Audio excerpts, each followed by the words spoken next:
Father Matthew had performed dozens of exorcisms in his 30-year career, but when the call came from Reverend Ames, he felt an instinctual chill he couldn't explain. "This girl, Evelyn Blackburn," Reverend Ames said in a strained whisper over the phone.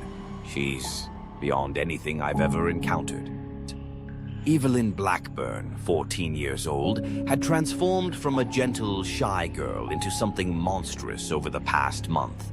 Her parents told Father Matthew that it had started with her eyes, once warm and brown, now dark and glassy, reflecting something ancient, something unfathomable.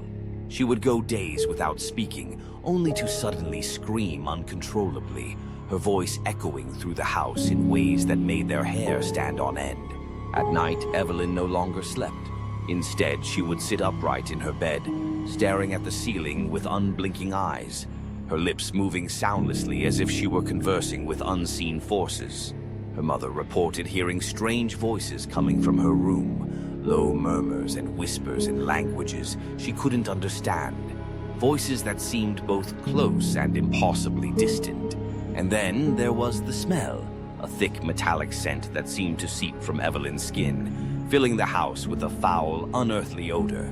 When Father Matthew arrived at the Blackburn home late one October evening, the air itself seemed to cling to him, heavy and suffocating, as if the house were alive, watching. The house stood alone on the edge of town, dark and foreboding, the windows like vacant eyes. Evelyn's parents greeted him with faces pale and drawn, their eyes hollow from lack of sleep. Her mother's hands shook as she led Father Matthew upstairs to Evelyn's room, whispering, "Father, she does things that aren't possible." Inside, the room was dim, with thick curtains drawn tight, casting long shadows that flickered with the candlelight. Evelyn lay bound to her bed, her thin body barely making an impression on the mattress. Her skin was pale, almost translucent, her hair tangled and matted. She lay still, too still, her eyes shut but her lips moved, whispering something too soft to hear. Father Matthew approached her cautiously, setting his Bible on a small table by the bed. He opened a vial of holy water, whispering a prayer, and sprinkled it over Evelyn's forehead. She didn't react, didn't move, but a faint hiss rose from her skin, and the smell of burning flesh filled the room. Suddenly, Evelyn's eyes snapped open, revealing black irises that swallowed all light. She stared up at him, her mouth twisting into a smile that was far too wide, her teeth sharp, animalistic. "Father," she whispered, her voice low, mocking, layered with an unnatural resonance. "Do you think your God will protect you here?" Her parents gasped, shrinking back to the doorway. Her father covered his mouth, his face ashen, as Evelyn's gaze swept over them, her eyes filled with a hunger that was not her own. Father Matthew steeled himself, holding his crucifix aloft. "In the name of our Lord Jesus Christ, I command you to leave this child," he intoned, his voice steady despite the tremor in his hands. Evelyn's laughter rang out, a sound that grated against his ears, filling the room with an unnatural cold. Her body began to writhe, contorting in unnatural ways, her joints bending, snapping, but her eyes stayed locked on his, unblinking, mocking. "You have no power here," she hissed, her voice slipping into something guttural, inhuman. For hours, Father Matthew chanted, his voice rising as he recited Latin verses, calling upon angels and saints. But with each word he spoke, Evelyn's face grew darker, her smile more twisted. Her body convulsed, her head twisting unnaturally, her mouth stretching open in a silent scream that filled the room with an overwhelming pressure.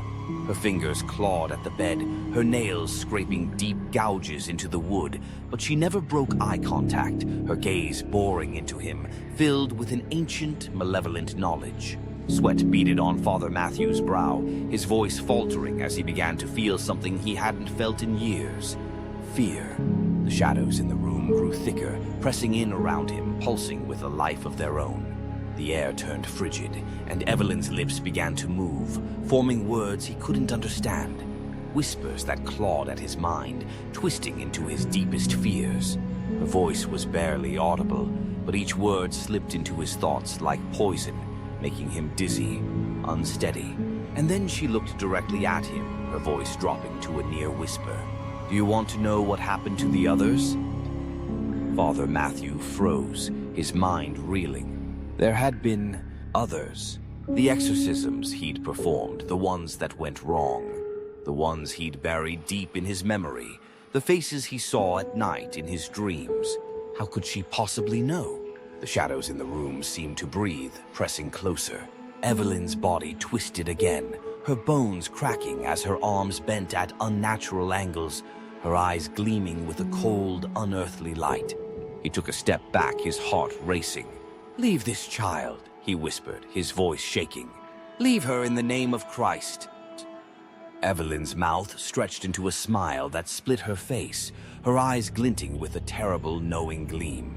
And then, in a voice that sounded disturbingly like his own, she whispered, "It's your turn now, Father." The candlelight dimmed, flickering, as if struggling against a force far beyond it. The shadows crept up the walls, pooling around the ceiling, coalescing into a form that loomed over him, its eyes gleaming with a malevolent intelligence. Suddenly, the room went black. Father Matthew's screams echoed through the house, his voice rising, desperate, pleading. The walls shook, the air filled with the sound of growling, hissing, as if a multitude of voices were mocking, taunting him. And then, silence. The Blackburns, trembling with terror, rushed to the door, but it slammed shut before they could reach it. They clawed at the handle, banging, screaming for Father Matthew, but the door wouldn't budge. No matter how hard they pounded, no matter how desperately they cried, it remained locked, holding them back, trapping them in the suffocating silence. The night dragged on, each minute an eternity as the parents huddled together, listening to the faint, sickening sounds coming from the other side of the door. Low whispers, soft laughter, the scrape of something sharp against the floorboards. And then, just before dawn, silence returned. When the sun rose, the door creaked open, revealing Evelyn's room, bathed in pale morning light.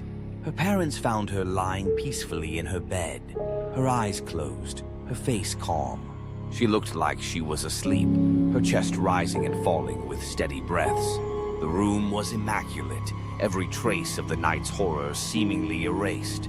But Father Matthew was nowhere to be found. His Bible lay open on the floor, its pages torn, blackened at the edges as if touched by fire. The crucifix he had clutched so desperately lay snapped in two beside it.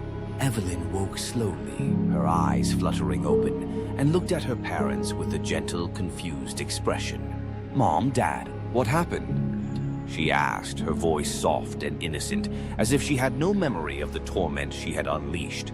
But as her parents embraced her, tears of relief streaming down their faces, they failed to notice the faint shadow lingering behind her eyes, a flicker of something dark, ancient, watching them with a faint, almost amused glint. And sometimes, late at night, if they strained their ears, they could hear a faint whisper echoing through the house. A low, rasping voice, familiar yet twisted, carrying with it the lingering echo of a soul lost in the darkness. "Father,